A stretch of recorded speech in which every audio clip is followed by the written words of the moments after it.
Eccoci, riprendiamo le puntate di Che calcio che fa. Cerchiamo di mantenere una certa frequenza rispetto all'anno scorso, che invece siamo stati un po' più lenti da questo punto di vista, perché comunque stiamo entrando nel pieno della stagione. Siamo arrivati alla fine di gennaio, da febbraio in questa settimana già ci saranno dei verdetti molto importanti per ciò che riguarda il calcio nostro all'estero, ovviamente nelle varie competizioni europee, ma anche un mese in cui ci saranno delle partite molto importanti, dal derby di Milano fino allo scontro diretto tra il Napoli e l'Inter, e quindi insomma in qualche modo si dovrebbe delineare il proseguo della stagione in un senso o nell'altro. Parliamo di questa stagione ovviamente, però l'incontro di oggi riguarda in qualche modo la passata stagione, nel senso che la presentazione del libro, che è questo, l'annuario del campionato italiano di calcio 2023-2024 Serie A, scritto da Fabio Locascio con i disegni dell'immenso Franco Bocchicchio. Tutti e due li ho qui e quindi ho un grandissimo piacere di incontrarli subito grazie a Che calcio che fa. Eccole qua. Franco e Fabio. Buonasera Fulvio. Buonasera. Ciao.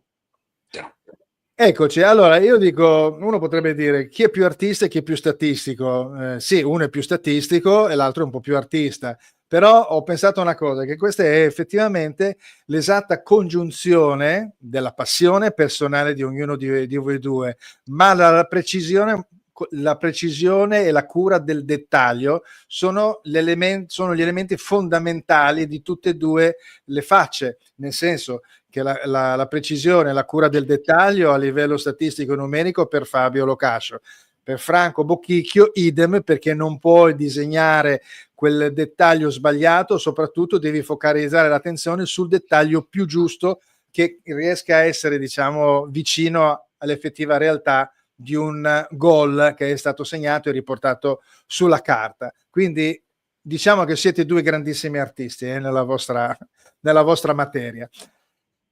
Franco, so che devi lasciarci tra una mezz'oretta, quindi parleremo un pochettino magari più con te, di modo che dopo comunque nella seconda parte Fabio avrà ancora più spazio, al di là della quotidianità, dell'attualità di questo periodo storico.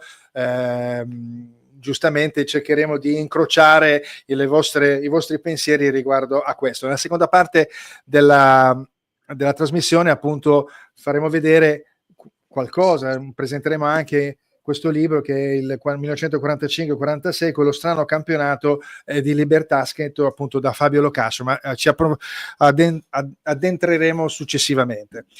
Allora, l'incontro nasce da qualche parte, nasce perché vi siete annusati, c'è stato un trade union. Cosa è successo esattamente per arrivare a questo libro? Prendo la parola io, intanto saluto tutti certo. I nostri ascoltatori oltre che voi. Dunque, penso che ci siamo incontrati casualmente in una trasmissione tipo questa, dove si parlava di calcio, c'era Fabio, c'ero io, ognuno portava la propria esperienza, la propria peculiarità, e ovviamente ci siamo innamorati, perché tu devi sapere, Fulvio, che al di là del mestiere che faccio gestendo azienda, al di là dei disegni, io sin da fanciullo e poi tuttora amo le statistiche, amo i numeri, e per cui ciò che è elaborazione del dato, sia nel lavoro che svolgo quotidianamente, rappresenta una chiave di lettura importantissima di tutto ciò che mi sta intorno. Figurati un disegnatore che nella sua vita ha fatto di tutto, e a questo disegnatore mancava poi la possibilità di potersi cimentare in un almanacco, in un annuario, come fece Silva, il nostro capostipite. Quando Fabio me ne ha parlato, ho combinato le due cose. Beh, allora a questo punto qua faccio una domanda di conseguenza dall'altra parte a Fabio riguardo appunto il lato creativo della tua attività, visto che Franco in qualche modo ha carpito il lato statistico già nel suo modo di vedere, se tu consideri anche questo un lato creativo. Ma guarda, io innanzitutto, ripeto, l'incontro con Franco è avvenuto effettivamente in una trasmissione in diretta, e siccome nelle mie pubblicazioni, ne ho fatte abbastanza, sono oltre una trentina, ho sempre evitato di avvalermi dell'immagine, anche per una questione di evitare spiacevoli Problemi. conseguenze esatto, con diritti e cose del genere. Ho subito, essendo un cultore dell'informazione sportiva ed essendo ricordando un po' quelle che erano le vignette a partire dal calcio illustrato di cui ho tutta la raccolta e poi per andare a Silva nell'almanacco della Panini, ero assolutamente innamorato perché lì c'è l'arte, ma c'è anche proprio il sentimento, perché ci vuole veramente una capacità straordinaria a far rivivere e a far emozionare per un gol, una parata, soltanto grazie al gesto di una matita. Per cui ho ritenuto che potesse essere il giusto compendio al mio lavoro statistico. Per certi versi sì, è il mio, lo amo, ma per certi versi i numeri un po' aridi nella sua superficie, ma poi se entriamo nell'argomento, un numero, un risultato, un 1-1 di una partita così insignificante, ma ti può portare indietro a ricordi, a emozioni, a situazioni vissute in, in quel momento che sono incredibili. Per cui credo che sia stato il miglior connubio possibile l'arte, i miei dati con l'arte di Franco. Sì, ma anche quello, diciamo, di recuperare, almeno nel passato, visto che tu sei andato anche indietro questi annuari,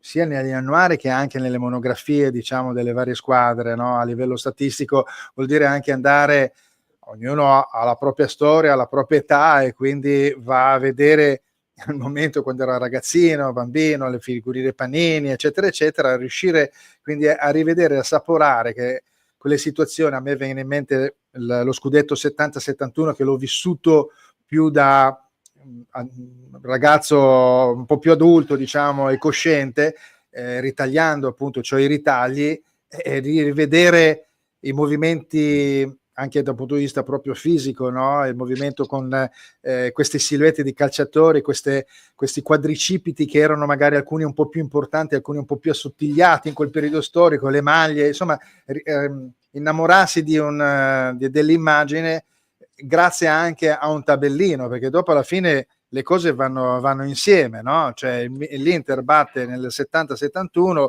al girone di ritorno, visto che il Milan era primo in classifica, vince 2-0 in casa contro il Milan con la famoso secondo gol con la foglia morta di Corso. Cosa vuol dire? Che nella memoria c'è il tabellino del 2-0, ma c'è anche quell'episodio, no? E quindi giustamente uno riunisce le due cose. Dunque, di quest'annuario, a parte il fatto che dopo ne riparlerò nell'altro libro, che sono rimasto abbastanza sconvolto, me l'avevi già detto al telefono, ma io prima che tu me lo dicessi, la lista degli arbitri del 1945-46 con i dati statistici è una cosa incredibile, di andare a vedere anche il numero delle presenze degli arbitri. Qua c'è veramente tutto. Allora, chiedo velocemente a Fabio l'escursione veloce dei capitoli, velocissimamente, poi magari Franco si inserisce con qualcosa di suo dentro a ogni sfaccettatura, ecco, senza dilungarsi tantissimo perché abbiamo tanti argomenti.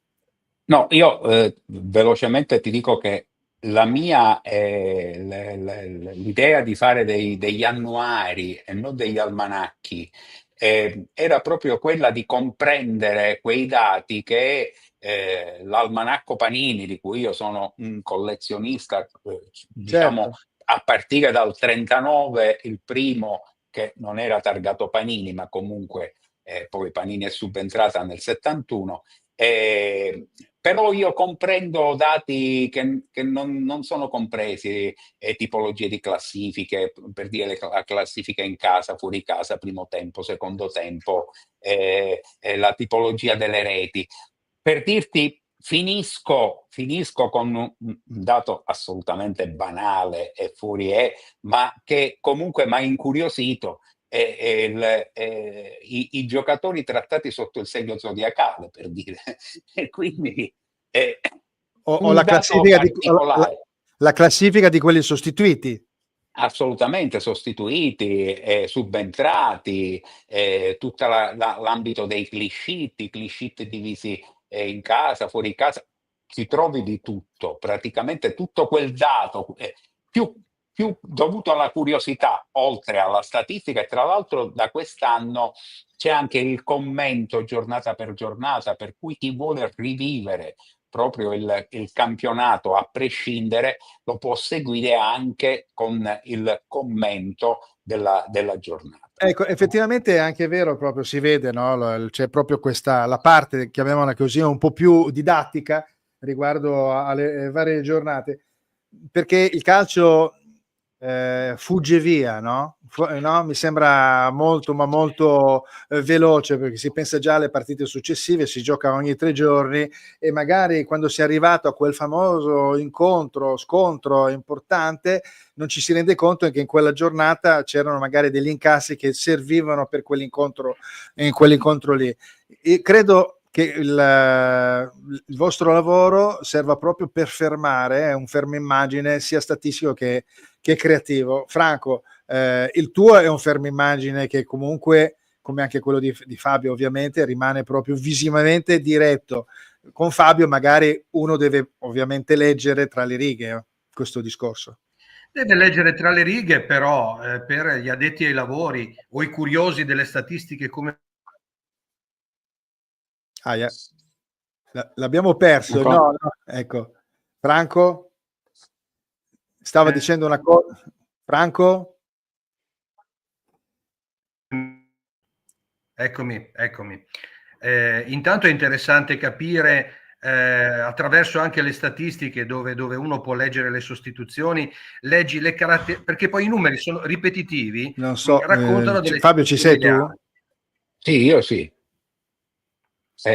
Fulvio, allora c'è un momento di impasse, non so come mai, eccolo qua, Franco riparte da zero, riparte anche Fabio, ci sono tutti e due, ok, ripartite tutti, tranquilla. Fabio, stavo dicendo, poi probabilmente abbiamo avuto un buco nella comunicazione, sì. Che i numeri sanno darti delle chiavi di lettura molto interessanti, nel senso che nei numeri, nell'approfondimento delle statistiche, e sappiamo benissimo le leggi della statistica quanto rappresentano la realtà e non la casualità, tu trovi le caratteristiche di ciascun allenatore. Faccio un esempio breve, ce ne potrebbero essere 50, ma per non dilungarsi. Se tu vai a leggere nella classifica dei giocatori più sostituiti e li riconduci nella squadra in cui giocano, scopri delle caratteristiche non tanto del giocatore, ma quanto dell'allenatore, che ama sostituire di più certi tipi di ruoli piuttosto che altri, perché crede che certi ruoli vadano maggiormente, diciamo così, alternati. Mi fermo qui perché sennò diventerebbe lunga, ma i numeri parlano.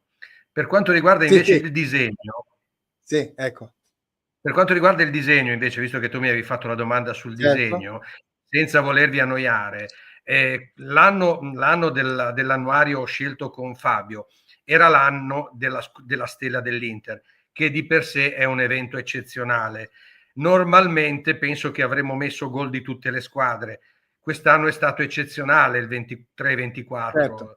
L'interista ha sognato la seconda stella e quindi esistono disegni in questo annuario esclusivamente dedicati alle performance dei giocatori dell'Inter. Poi a flash abbiamo inserito l'allenatore in panchina, dei calciatori che provengono anche da altre squadre. Probabilmente in altri anni, in altre situazioni, avremmo distribuito equamente diciamo così, i disegni e i gol presi da tutti, certo. per accontentare.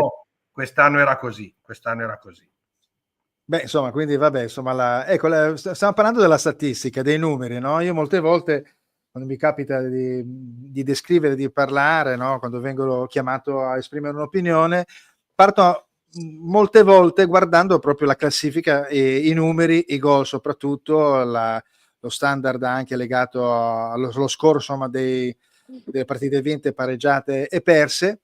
E molti dicono sì, però i numeri lasciano un po' il tempo che trovano. Sì, certo, lasciano il tempo che trovano, però concettualmente può anche essere vero, nel senso che la materia del calcio è fluida, però è anche vero che di solito uno scudetto si vince con la miglior difesa e quasi sempre con il miglior attacco. Con questi due parametri, le squadre che vengono successivamente dopo si vedono in classifica scivolare di posizione in classifica perché rimangono a galla o perché hanno una grande difesa ma hanno un attacco sterile, oppure segnano tantissimi gol, però ne prendono anche tantissimi, magari arrivano tra le prime quattro, per esempio l'Atalanta che segna tantissimi gol ma magari ne subisce tanti. Quindi insomma la statistica, siete d'accordo, è fondamentale, no? È una domanda ovvia. Fabio. A te. Ma guarda, se partiamo dal concetto che il risultato è quello che conta, e allora io credo che la statistica sia alla base di tutto. Poi è ovvio, il concetto dello spettacolo, dell'esteta del calcio, chi vuol vedere naturalmente si innamora delle... Ma alla fine il sunto di tutto è dato dai numeri, perché è quello, è il risultato che poi compone tutte le altre varie componenti, e da lì si parte sulla statistica, sulle squadre, sui giocatori, ci sono tante di quelle curiosità enormi. Io l'altro giorno, per dirtene una, mi soffermavo sul fatto volevo, così nella mia mente avevo perché naturalmente non conosco tutto, non so tutto, tutti mi dicono, ma tu conosci tutte le cose a memoria? No, assolutamente no. E mi incuriosiva il fatto di dire, ma chi è stato il giocatore più sostituito nella storia del calcio? E allora sono andato a vedere e tra l'altro il giocatore più sostituito è quello più subentrato contemporaneamente, che vanta tutti e due i record, ed è Goran Pandev, che se vuoi sapere è stato sostituito 213 volte in 321 partite da titolare.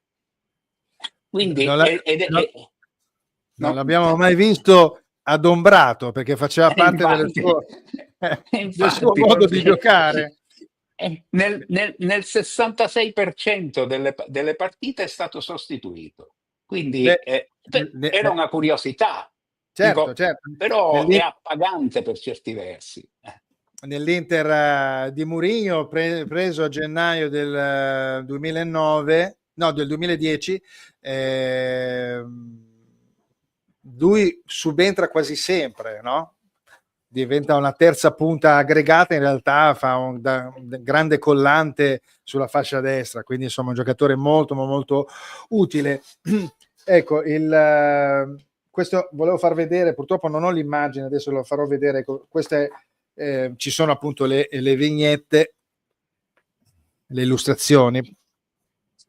Sì. Chi siete a vedere delle partite, questo qua è il gol appunto di Thuram nei confronti appunto della Juventus, eccolo qua, e quindi insomma ci sono con molta discrezione, comunque ci sono i riferimenti ovviamente al campionato della seconda stella, però è veramente un annuario a tutto tondo con anche i tabellini, il curriculum, tabellini insomma, oltre delle partite anche i calciatori stessi, no? Quindi c'è veramente tutto appunto da un punto di vista anche di ricerca, che non è, lo si vede negli annuari classici. Parliamo un po' di attualità, no? Quindi il tema diciamo principale, lo sento anche dai vari opinionisti, è lo scontro tra Napoli e Inter, a parte il fatto che c'è quasi girone di ritorno, e non è che l'Atalanta, che è leggermente staccata, sia completamente fuori dai giochi, perché sembra quasi che non la si voglia considerare. Io non riesco a considerarla ancora fuori. Qual è il vostro pensiero, Franco? Allora, inizio io. Condivido quello che hai detto. L'Atalanta è un po' una caratteristica che ha nel corso degli anni di avere dei momenti in cui nell'anno rallenta. Penso che sia questo il momento in cui ha rallentato, poi di solito alla fine dell'anno ha sempre accelerato, almeno statisticamente negli ultimi anni ha sempre accelerato. Per cui, siccome credo nei numeri, nella statistica e la ritengo una legge diciamo così trastemporale, la statistica ti dà delle chiavi di lettura nel tempo, credo che l'Atalanta ritornerà forte in primavera, come l'Inter, come le squadre che stanno partecipando alla Champions. È chiaro che reggere su più fronti toglie energie mentali e fisiche, poi le cose si dipanano. Se è in gamba ad andare avanti in Champions, complimenti, se no avrà la forza di rientrare sicuramente con una continuità di risultati che magari nelle ultime 3-4 partite le è mancata. Io non l'ho esclusa sin dall'inizio nel novero dei favoriti per lo scudetto. Lo dissi, nonostante prego. Lo dissi, nonostante aveva perso Cop Miners e le prime partite di campionato, anche la punta, il numero 11, sembrava sul mercato, Scamacca. quindi sì, e poi Scamacca si è fatto male. Parlo del nigeriano. Lookman, ecco, insomma, le prime partite di campionato non aveva giocato, a San Siro contro l'Inter non aveva giocato, però per me l'Atalanta c'era e c'è e ci sarà. Fabio, ho sentito Bastoni, che mi sembra Bastoni che ha detto ieri riguardo al fatto che il Napoli è lontano, non ha le coppe e quindi ha più giorni a disposizione per poter preparare la partita della domenica. Ha detto sì, però l'anno scorso la Juventus è rimasta fino a febbraio inoltrato, è arrivato anche a essere primo in classifica, però non aveva le coppe e quindi ha dato filo da torcere all'Inter l'anno scorso, no? Quindi, e l'Inter aveva il doppio impegno, quindi è tutto da vedere questo discorso qua. Sei d'accordo? Perché è ovvio che arrivano un po' più fresche, un po' più brillanti, e vincere le partite fondamentali con l'Atalanta e la Juve sono stati ovviamente delle due grandissimi slanci per andare avanti. Considerando che tra l'altro loro hanno avuto un calendario iniziale del girone di ritorno più complesso del nostro, sì. Hanno già passato 2, tra virgolette, scogli. scontri diretti, considerando la Juventus comunque uno scoglio non indifferente. L'Inter dovrà andarci fra un paio di settimane, mi pare. Non è diciamo, anche il calendario dà una mano al Napoli, considerando che l'Inter, tutti gli scontri diretti, tranne quello con la Lazio, e li dovrà giocare tutti in trasferta, la Juventus, sì, il Napoli, l'Atalanta, il Milan, che comunque è un derby, ma comunque lo giocherà in trasferta, avendo la maggioranza del tifo contro. Però se consideriamo che l'Inter nelle ultime 7 trasferte non ha beccato neanche un gol e le ha vinte tutte, questo potrebbe essere di buon auspicio. E poi se diamo per assunto il fatto che il miglior attacco e la migliore difesa, l'Inter non è la migliore difesa, ma comunque la seconda o terza, se non sbaglio. Ci sta arrivando. Esatto. E consideriamo che la differenza a reti è abissalmente a favore dell'Inter, perché credo che sia più 37. Fabio, scusa un attimo, l'anno scorso, adesso spannometricamente, mi sembra che la media dei gol fatti, spannometricamente a memoria, era tipo 2 gol e mezzo a partita dell'Inter. Quest'anno siamo arrivati a quello stesso livello, già a quel livello lì. E la difesa che ha preso tanti gol all'inizio e adesso invece sta molto di meno. Quindi alla fine le due situazioni devono, per gli interscettici, dovrebbe essere, diciamo, un punto a favore dell'Inter, il fatto che a poco ci stiamo normalizzando sui dati dell'anno scorso. Fulvio, scusami se mi permetto, ma amando le statistiche ve la devo dire. L'Inter di Inzaghi, da quando c'è Inzaghi, andate a vedervi le performance, sono migliori quelle esterne. Sì, in generale. Sì. Ma parlo di 3-4 anni, non di 7 partite. Ok. Quindi abbiamo fiducia che magari è più facile vincere col Napoli a Napoli che non a Milano. Ecco, voi che siete, diciamo, colorati di nerazzurro, perché io in questo momento qua faccio il presentatore, il padrone di casa che non ha colori nerazzurri. È possibile che si debba essere sempre un po' scettici da parte appunto di una frangia, ovviamente del tifo nerazzurro, dimenticando poi da dove si è venuti, no? Io non penso neanche penso al periodo proprio precedente a quello di Spalletti, no? Ovviamente, perché gli ultimi anni, compreso anche Spalletti e Conte, sono stati degli anni molto molto importanti di crescita. Adesso che abbiamo un allenatore che è il più giovane della storia del calcio italiano a raggiungere 200 vittorie in così poco tempo, vuol dire che qualcosa di buono ha fatto. Non capisco il fatto di non considerare i numeri, perché questo ti dovrebbe in qualche modo placare, e invece considerare delle cose che diventano un po' banali, la polemica di Frattesi, Buchanan che potrebbe andare in prestito da un'altra parte, cosa abbiamo preso Martinez a fare, il portiere di riserva, ecco, cioè si vanno a prendere sempre delle cose senza guardare che l'Inter ha un gioco ben definito e cara Grazia, le altre squadre vorrebbero avere un gioco ben definito, tolto forse quello di Conte, in parte anche quella della Juventus. Secondo me la Juventus sta facendo un certo percorso, non parliamo delle altre squadre. Franco, vai. Siamo sempre un po' bauscia, no? Poi alla fine e cerchiamo sempre, perché ben abituati dalla nostra storia, di trovare, diciamo così, l'aspetto che va in miglioramento, l'aspetto critico. In realtà, diciamo, parliamo dell'Inter di Inzaghi senza andare tanto nel passato. Dal punto di vista del gioco ci ha fatto vedere il più bel gioco che io ricordi, e seguo l'Inter come te proprio dalla stagione 69, 70, 70, 71. Non ricordo un gioco così bello. I numeri sono dalla parte, e qui ce lo può dire meglio Fabio, a livello di vittorie, di regolarità, sono dalla parte, anche questi dalla parte di questa Inter. È chiaro che tutto è perfettibile, è chiaro che tutto è migliorabile, è chiaro che storicamente non abbiamo santi in paradiso nella carta stampata e quindi siamo più facilmente attaccabili, e poi la tradizione proprio nostra è quella di essere un po' pignoli, effettivamente, è un po' la nostra caratteristica, anche questo fa parte del nostro DNA, ecco, insomma. Ecco, Franco, io non so, siamo arrivati alle 17:30, te lo dico, per me... Devo salutarvi. Con dispiacere, perché queste cose mi appassionano, ma devo lasciarvi purtroppo. Un caro saluto Franco, a Fabio, a Fulvio. Franco, grazie per aver partecipato, come ben sai che calcio che fai è sempre pronto ad accoglierti in qualsiasi momento, quindi sei sempre disponibile, se sei disponibile ovviamente. Certo, grazie ancora a Franco. Ciao, grazie. Ciao.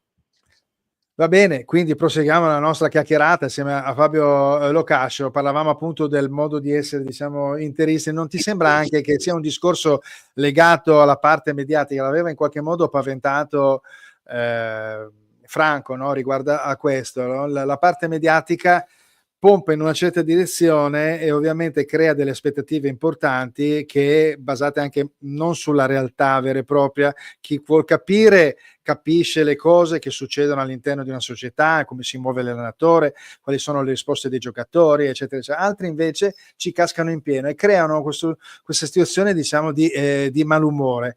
È una cosa, secondo te, legata, perché io penso che sia così, sei d'accordo, oppure è proprio un DNA del tifoso interista?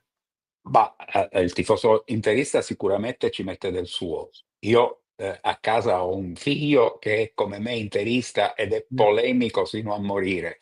Ecco. Quindi ecco, per dire, e io cerco di portarlo a più miti consigli.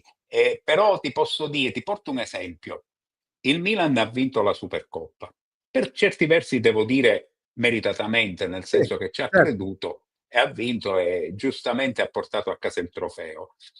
No, per 9 giorni consecutivi abbiamo avuto 9 prime pagine della Gazzetta dello Sport che parlavano del Milan in maniera incredibile.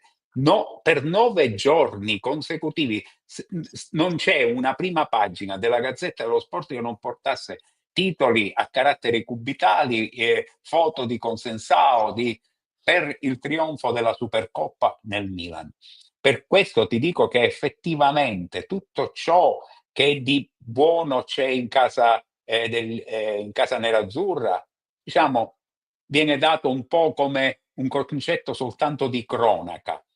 E invece quando questo succede per altri colori, vengono esaltati in una maniera esasperante. In questo momento la situazione di Milan e Juventus rispetto a Napoli e Inter, li metto in ordine di classifica, anche se l'Inter comunque deve ancora giocare una partita e potrebbero Certo. anche essere alla pari. Ogni giorno vediamo 100 acquisti della Juve, 200 del Milan, l'Inter deve solo vendere Frattesi, deve smantellare la squadra, ma questo lo dà l'informazione. E il tifoso interista è molto, come posso dire, permeabile da questo punto di vista, e quindi si fa soggiogare dai social, e sfoga questa sua rabbia, che a volte è forse anche, per certi versi, quasi una specie di impotenza nel voler controbattere con dati effettivi, con dati alla mano. A me mi capita a volte di dover smentire determinate cose. Io non voglio essere l'ultras, assolutamente. Il mio amore verso i colori nerazzurri nasce da quell'Inter-Liverpool 3-0, recuperando il 3-1 di Liverpool. Del ritorno, il famoso ritorno. Sì, assolutamente, la semifinale Non di era quello ritorno. sotto la pioggia? Assolutamente, un temporale pazzesco. Con il tiro, mi sembra, di Domenghini da lontano. Sì, assolutamente sì. E poi ci furono la rete di Mazzola. E devo dire che, ripeto, però cerco di essere abbastanza obiettivo, perché alla fine, poi, per quella che è la mia passione, io amo il calcio, Certo. in generale. Poi l'ho colorato di nerazzurro e, fammi dire, anche abbastanza di rosanero, perché io sono di Palermo, Per forza. ho anche questo mio grande affetto. Infatti ho sempre detto che mi ritengo un uomo fedelissimo nella vita coniugale, ma in quella calcistica la bigamia Vabbè, ci può stare. ci può stare. E quindi devo dire che il tifoso interista si fa troppo soggiogare dall'informazione e sfoga questa sua rabbia nei confronti della polemica. Perché non c'è una difesa, ecco, non c'è una difesa d'ufficio da parte di qualcuno, della società, anche dei tempi di Moratti. Lui lasciava perdere. D'altronde Moratti una volta disse a una domanda ben precisa: ma perché non compra un giornale, no, per difendere un po'? E dice: a parte perché l'editoria non mi interessa, aveva detto, e poi io devo prendere un giornale per autocelebrarmi. Quindi aveva già in qualche modo, dice, da un certo punto di vista è una doppia soddisfazione andare a vincere in questo modo, no? Visto che in quel periodo c'era le reti di Berlusconi, Juventus, che comunque ha sempre avuto le buone entrature in Rai, no? Quindi senti, la differenza, quindi vabbè, insomma, il tifoso interista è un po' quello che è. Non facciamo le differenze con gli altri tifosi, perché esistono effettivamente delle logiche ben precise. Il tifoso milanista l'ho visto anch'io, molto più, adesso magari incattivito, però tendenzialmente è un po' più, è meno critico, insomma, no? Di quell'interista. Quello juventino per scontato di aver già vinto, no? Perché si sente già superiore, no? Quindi vabbè, ci sono sempre dei risvolti psicologici. Volevo farti introdurre, vediamo se riesco a presentare. Allora, condividi lo schermo, eccolo qua, andiamo a vedere la classifica di Serie A. Ecco, andiamo a vedere, adesso non so se tu riesci a vedere abbastanza. Sì. Riesci a vedere, quindi, allora, nel mio modo di analizzare, voglio vedere da uno statistico come te se anche il mio modo di analizzare ha senso, no? Perché parlavamo della miglior difesa e del migliore attacco, no? Adesso a livello spannometrico qua si vede che per il migliore attacco abbiamo il 55 dei gol dell'Inter e l'Atalanta con i 48, no? Si spiega la performance del Napoli con 15 gol della difesa, giusto? Sì. 15 gol della difesa che vengono seguiti in qualche modo dal 18 gol dell'Inter, che adesso è seconda, e dal 19 della Juventus, che per 10 giornate mi sembra che avesse subito solo un gol, quindi ha incominciato nel 12 giornate successive a prendere esattamente 18 gol, credo. Insomma, quindi è diventata una difesa un po' più color a brodo, visto che non c'ha più Bremer, non ha più Cabal, eccetera, eccetera. Quindi già questo spiega il buon dato comunque della difesa, il fatto che riesca a essere comunque, anche se distanziata, con 35 gol, che non sono tantissimi, perché ha il problema di Vlahovic effettivamente dell'attacco, però ha la buona difesa, perché è terza. Quindi il dato in qualche modo che consente di rimanere in quinta posizione è quello della difesa, perché se andiamo a vedere, con 2 gol in più il Napoli è primo in classifica. Quindi è il dato della difesa che prima di tutto non prenderne. Sei d'accordo oppure bisogna segnare 8 gol a partita? Allora, la filosofia è sempre che ha accompagnato il calcio italiano è stato sempre quello che meglio non prenderle. Però devo dire che oggi, siccome paga anche lo spettacolo, e anche da quando sono subentrati i 3 punti a vittoria, il produrre più reti, devo dire che entusiasma sempre di più il tifoso, più che non prenderli. Il non prenderli è una filosofia che appartiene a una generazione sicuramente precedente, diciamo dal Rocco, dal Baron Rocco A ecco, Trapattoni. a Trapattoni, che erano mentori del prima non prenderli che più che segnarli. Ma lì, quando tu chiudevi anche una partita 0-0, il punto del pareggio, quando ancora una vittoria valeva 2 punti, il punto del pareggio era un punto Non era comunque, male. non era male. Oggi un pareggio è mezza sconfitta. Quindi la filosofia del non prenderle oggi È è un valido. po'. Senti, una cosa, ti interrompo perché volevo domandarti più Sì. cose. Il periodo, vabbè, mio padre negli ultimi anni, diciamo, della sua vita diceva: ma non mi piace più tanto calcio, questo calcio, no? Così ti parlo di 25 anni fa. Altri momenti parlo con dei miei amici, no? I miei coetanei, dico, ma insomma, avendo una certa età, dicono, però sto calcio veramente c'è un po', non è più quello di una volta. È chiaro che le regole cambiano in qualche modo anche l'essenza del calcio, ma anche automaticamente la tattica ha fatto sì che i giocatori ben preparati dal punto di vista fisico, con grandi capacità aerobiche e un discreto bagaglio tecnico, possono arrivare ai grandi livelli. Una volta dovevi essere veramente bravo con i piedi. Qual è il tuo pensiero? Il calcio di adesso ti piace comunque in ogni caso, oppure anche se anacronisticamente è più bello andare a rivedere qualcosa del passato? Scusami un attimo. Allora, eh,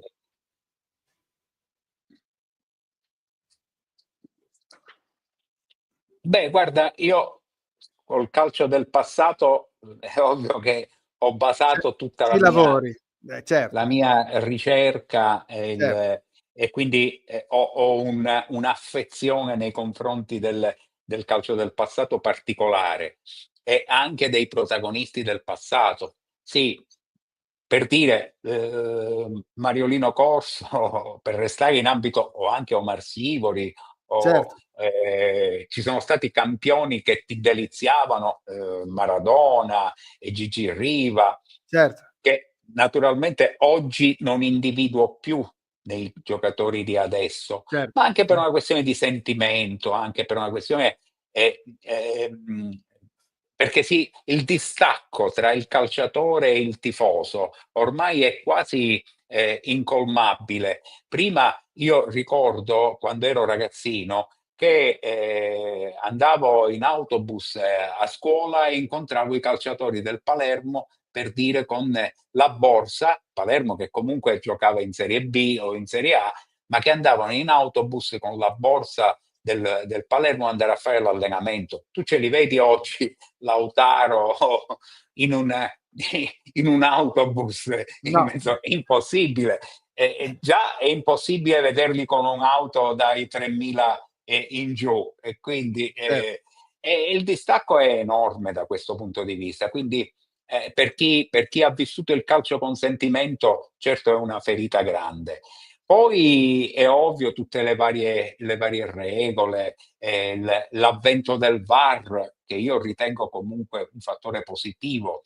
Attenzione, però tante cose andrebbero Certo. modificate. Una fra tutte, fammelo dire, il fuorigioco. Il fuorigioco di adesso è inverosimile, inconcepibile che per un'unghia di un piede uno ti deve vedere annullata una Tu rete. rivedresti la regola mettendo dell'aria tra il Allora, difensore e l'attaccante? assolutamente sì, assolutamente sì. Deve esserci comunque, se i due corpi si toccano in qualsiasi parte, per me non dovrebbe essere fuorigioco. Quindi, Io, perché io- adesso è io- io impossibile. evite- io eviterei gli arti, toglierei la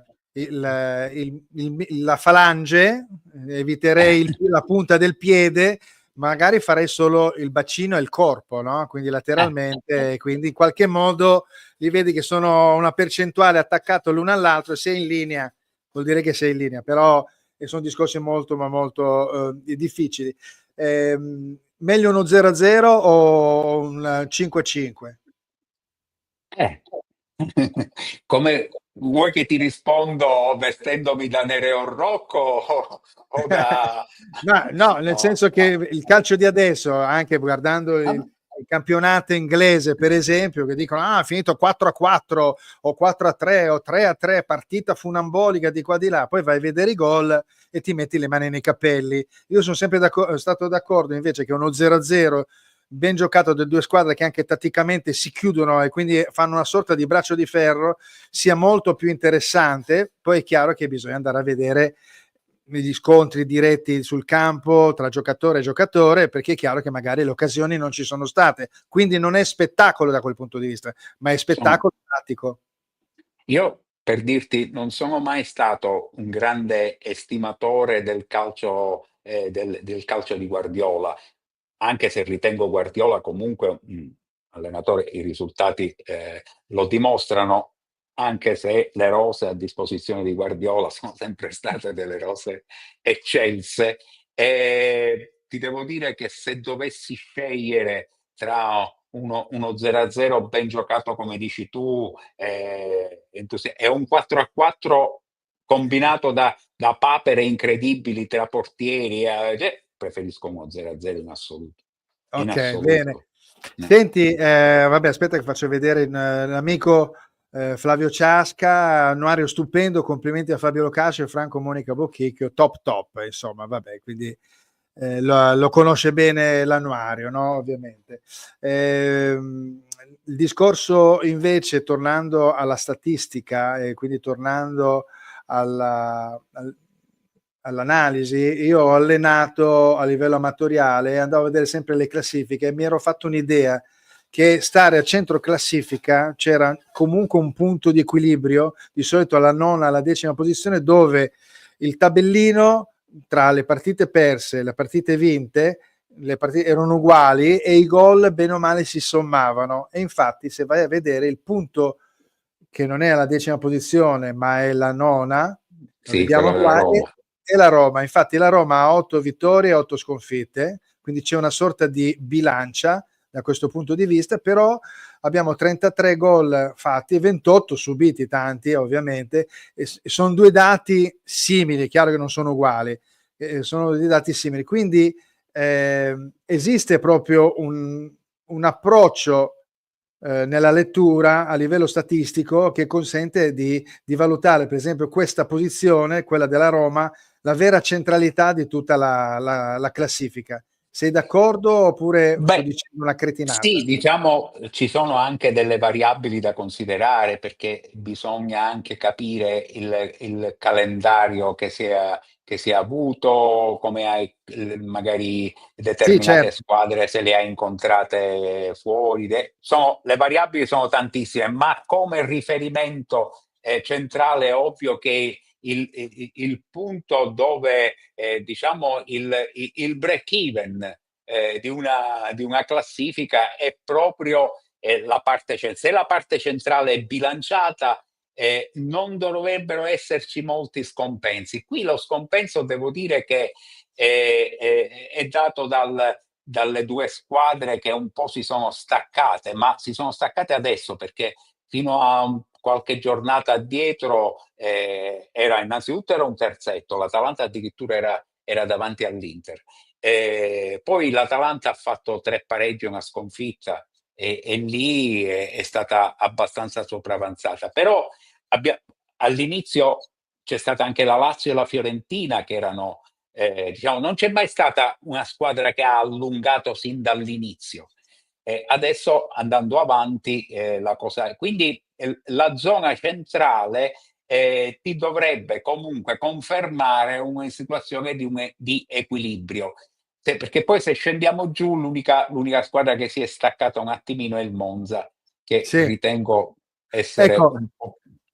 ho fatto un calcolo che a livello di equidistanza c'è la squadra che è più equidistante dalla testa della classifica alla terzultima, quindi considero la terzultima, quindi non l'ultima, forse dovrei considerare l'ultima, e la Fiorentina che ha 17 punti dai 53, avendone lei 36, del 53 del Napoli, e dalla zona di retrocessione a 19 sono 17, quindi la Fiorentina in realtà è il punto centrale, però forse dovrei fare la considerazione del 53 più 13 fa 66 diviso 2 fa 33, quindi dovrebbe essere più o meno qua, dovrebbe essere quindi tra la Roma e il Bologna, e allora Sì, rientriamo sulla centralità della Roma. sì, Ok, sì. sì. Anche perché Vabbè, considera la Fiorentina una partita in meno. anche. Vabbè, Speriamo. insomma, questo per dire che è facile giocare con i numeri, ma uno dice, beh, tanto non è vero che non danno dei significati. No, in qualche modo invece fanno vedere che la testa della classifica fugge via molto speditamente con il trio di punta lì davanti, e dall'altra parte c'è invece un gruppo abbastanza preso tra il 19 del Verona e mettiamo ancora il 23 del Genoa, però potrebbe esserci anche no, beh, il 26 dell'Udinese non penso, però No, l'Udinese sembra un po' in una situazione ecco. in comfort zone ancora, Beh, ci diciamo. sono 4 punti tra il Verona e il Genoa, quindi insomma abbiamo Genoa, Como, Empoli, Cagliari, Parma, Lecce e Verona che se la giocano a quella stettissima posizione. Poi c'è il Venezia e il Monza che potrebbero ancora recuperare se soprattutto il Monza riesca a inanellare un trend E positivo. considera che stasera tutte queste squadre giocano. Sì, A loro appunto. manca una partita. Certo, Quindi, eccole qua, infatti. Sì, sì, sì, sì. Bene, vabbè, insomma, questi sono i dati più importanti, ecco. Quindi di un calciatore invece cosa, al di là dei gol, negli ultimi anni sono state date più considerazioni anche non solo per i gol, ma gli assist, no? Perché stanno diventando quasi vengono equiparati quasi al gol, no? Infatti quando nei tabellini, anche nei curriculum dei vari software, delle varie applicazioni di calcio, dicono 8 gol e 5 assist, perché effettivamente è un bagaglio tecnico che ti segue, no? Ti segue nella valutazione proprio del giocatore. l'assist alla fine è l'anteprima del gol, per cui diciamo è un fattore abbastanza importante. Però è ovvio che dipende poi dal calciatore a calciatore, c'è il finalizzatore, c'è chi magari non ha la capacità nella realizzazione, ma ha quella nel vedere il compagno più smarcato. Io vedo certe volte ci sono dei calciatori e dico ma perché non tira? E poi effettivamente mi accorgo che è meglio che non tiri, per cui è molto più capace nell'assist. L'assist è un dato importante, un po' fa pandan passando dall'altra parte del campo con il concetto del clean sheet, che è un concetto anche questo importante, perché lì c'è la capacità di non prendere gol, perché il clean sheet non va visto solo nell'ambito del portiere, ma è una valutazione della difesa e della fase difensiva di una squadra. Quindi anche il clean sheet è un fattore importante. Esatto, questo è diventato molto importante negli ultimi 2 anni, lo stanno considerando tantissimo, anche perché poi lo vediamo, prendiamo per esempio l'Inter e il Milan, le squadre di Milano. L'Inter ne ha fatto un po' un suo fiore all'occhiello, parte già da Lautaro, dalle punte, la capacità di andare a rompere le scatole sul portatore di palla e quindi in qualche modo far rifiatare la difesa nel recupero delle giuste posizioni. D'altra parte il Milan, anche con Pioli, faceva strappi per andare a segnare e poi rimaneva sguarnita nelle ripartenze quando magari non avevano segnato, e questo ha creato dati negativi a livello di score. Ecco. Senti, parlando di Milan, succedono sempre delle cose. Ibrahimovic ci ha detto alla conferenza stampa del nuovo giocatore del Milan, Walker, dal City, che cose del genere, come quelle che sono successe fuori dal campo appena finita la partita tra l'allenatore Conceição e il capitano Calabria, sono cose abbastanza normali. È vero, però diciamo che succedono più che altro negli spogliatoi, magari si attaccano anche le spalle al muro e quindi magari ci possono essere anche scontri fisici, però davanti a una vittoria del genere capisco anche l'adrenalina, però non fai una bella figura e non salvo né l'uno né l'altro, al di là di chi non sappiamo possa aver ragione. Qual è il tuo pensiero? Anche pensando al passato, no? Facciamo anche dei ricordi di giocatori che si incontravano nei tunnel, nelle scale e se le davano di santa ragione. Prima mi permetto di ribattere facendoti una domanda. Riguarda questa situazione, quella fra Conceição e Calabria, e sostituisci Conceição con Inzaghi e Calabria con Bastoni. Quante prime pagine oggi avrebbero, ma neanche Sinner, guarda, probabilmente neanche Sinner avrebbe potuto reggere. Capisco la tua provocazione da interista. Io ti posso anche rispondere che, conoscendo i due personaggi, una situazione del genere almeno davanti lì non si sarebbe mai verificata. Bastoni mi sembra uno che piuttosto scalcia una bottiglietta, sta zitto, magari gira giù la testa. Inzaghi sposta l'attenzione su altro, poi magari nello spogliatoio se ne dicono di cotte di crude. Sì, però per carità. per dire, era una provocazione, naturalmente. È vero, comunque è vero, quindi questo discorso qua ci sarebbe stato, per carità, un ricamo. Succedono. Non voglio buttarla sul concetto del Milan, perché per carità ogni squadra merita rispetto. Ma però sostituire appunto Theo Hernandez e Leao alla fine del primo tempo non fa altro, cioè conferisce potere a Conceição automaticamente perché gli è stato dato, e però fa capire che Fonseca non aveva tutti i torti, no? Assolutamente, ma praticamente è consegnarsi al nemico. In questo caso il nemico lo configuro con il nome di Fonseca, perché io credo che ieri Fonseca avrà cenato in una steakhouse, avrà riso. Ma è incredibile. Però ecco, la situazione del Milan è particolare, diciamolo francamente, è una situazione particolare che non credo che si possa risolvere nell'ambito di questa stagione. Lì ci vuole un intervento, cosa ad esempio che non è diverso in ambito juventino. Nell'ambito della Juventus io credo che ci sia lì un progetto di ricostruzione che ha bisogno dei suoi tempi, ha bisogno dei suoi modi, e devo dire dove ci vedo anche qualcosa di abbastanza positivo, ad esempio il fatto che loro hanno ricostruito partendo dai loro giovani. Sì, poi per carità sono state fatte anche, tra virgolette, delle sciocchezze a livello di mercato, perché sono stati spesi bei soldini, che però sono stati compensati anche con delle cessioni degli stessi giovani, prendendo anche lì avendo anche un buon ritorno economico. Ma Fabio, invece, siamo arrivati alla 23esima giornata, mancano 16 credo. è arrivato a un certo punto, è la prima volta che perde la Juventus, poi perde in quel modo, no? Contro la squadra che è anche in testa alla classifica, ma pensa se ci fossero state, adesso ho tolto la classifica, ma non so, 4 partite loro fossero riusciti a portarle in porto, invece di prenderne 4 avrebbero potuto prendere 16 punti, no? No, 12 punti.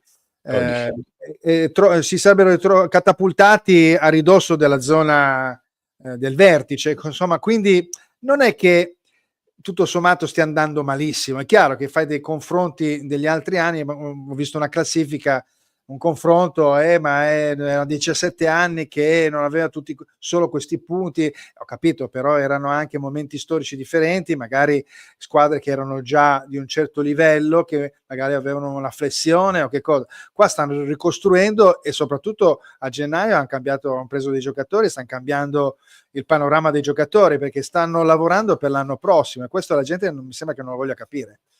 Sì, lì hanno dietro a questa macchina Juventus, probabilmente sarà una Fiat, presumo, c'è proprio la targa con su scritto Rifondazione e bisogna capirlo. Io ho rispetto per, lo dice un interista, per quanto riguarda il progetto della Juventus. Sento tanti tifosi juventini, fuori Giuntoli, fuori Motta, Tiago Motta, un interista infiltrato. Ecco.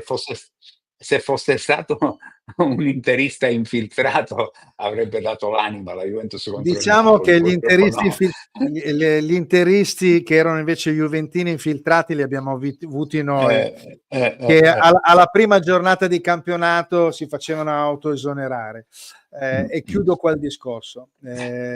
Senti, faccio una cosa velocissima, le partite di settimana del prossimo turno, andiamo un attimo a rivederle e poi mi dici qual è la partita che andresti a vedere, tolto ovviamente il derby perché andresti ovviamente a vedere.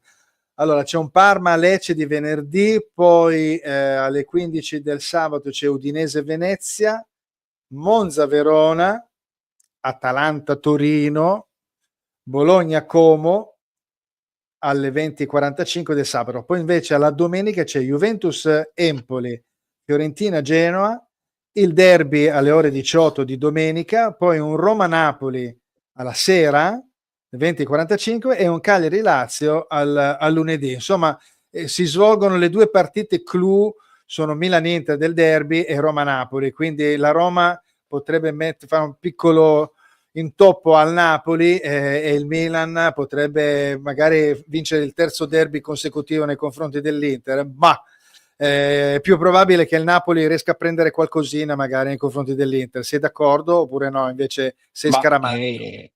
No, io dico che attenzione, c'è sempre, incombe il concetto del non c'è 2 senza 3, speriamo da interista che non sia così.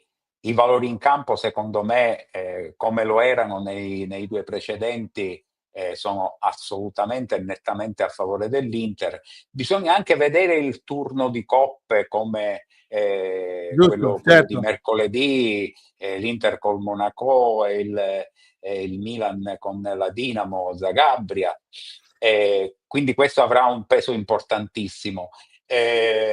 Roma-Napoli, certo, per il Napoli superare anche lo scoglio, attenzione, l'attuale Roma non è certamente nell'elite del campionato, ma è comunque una trasferta importante quella del Napoli. Quindi però cosa vedresti questa al posto del derby? No, io siccome la domenica mi piace passarlo a casa con i miei, in famiglia, io andrei il sabato sera, visto che non avrei, andrei a vedere Bologna-Como.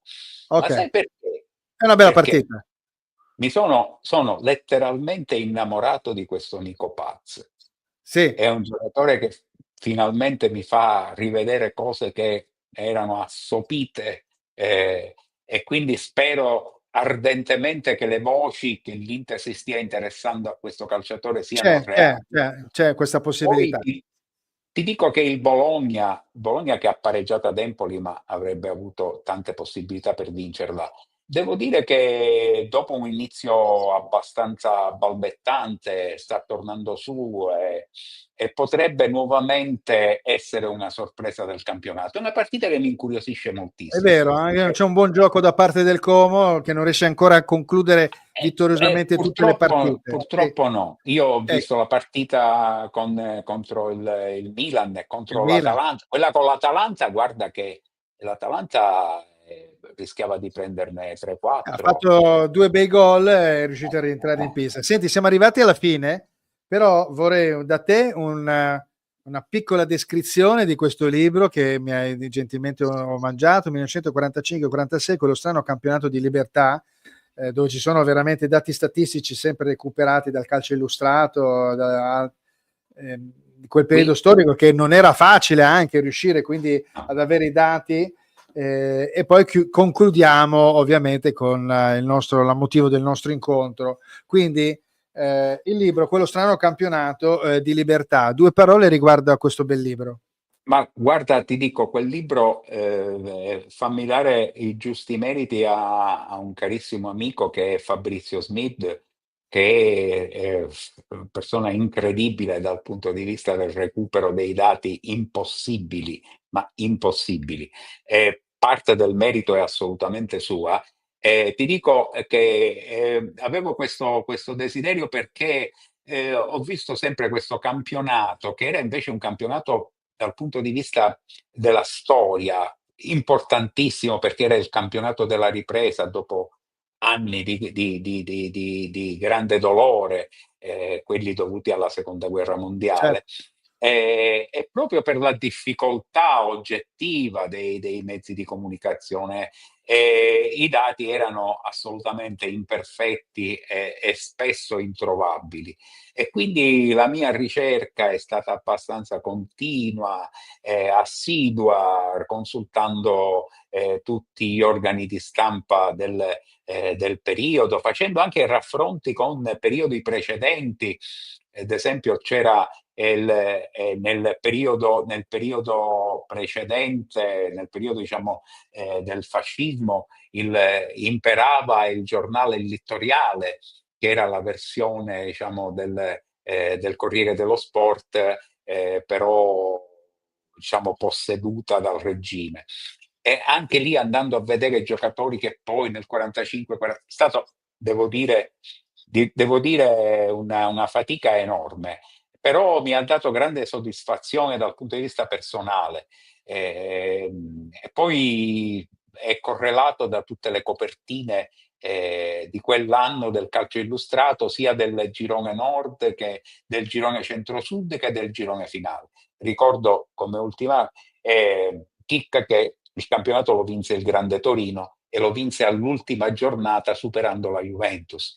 Quindi anche la Juventus ha perso qualche campionato all'ultima giornata. All'ultima giornata, rarissimamente. Senti, sto facendo vedere numeridelcalcio.com, il tuo sito di riferimento, poi entreremo in un'altra pagina successiva, il libro, quello strano campionato di libertà, che è di Return Edizioni. Poi se uno, andando a numeridelcalcio.com, vuole approfondire tutte le statistiche, una parte delle statistiche insomma in qualche modo inserite da Fabio Locascio, schiaccia statistiche e qua può andare a recuperare ovviamente campionati, tabelline, statistiche, c'è tutto, compreso anche la possibilità di fare dei confronti tra calciatori e squadre. Quindi non so quante volte si sono incontrati Gianni Rivera e Sandro Mazzola nei vari derby degli anni 60-70 e viene fuori il numero, ed è una cosa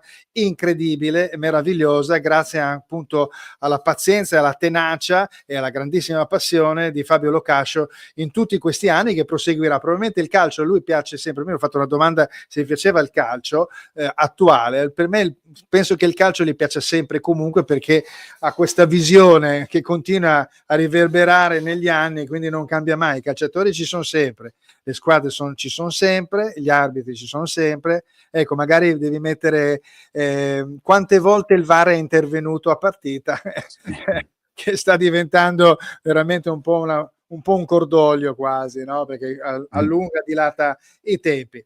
Va bene, allora facciamo vedere la copertina del libro, eccolo qua, Fabio Locascio, annuario del campionato italiano del calcio 2023-2024, disegni di Franco Bocchicchio per questo per Return Edizioni, sempre anche in questo caso.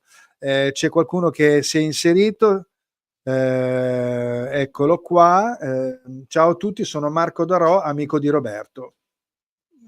Non so chi sia, vabbè, lo salutiamo in ogni caso, va bene. Saluti per Roberto, qua non c'era nessun Roberto, pazienza, va bene, lo salutiamo anche noi.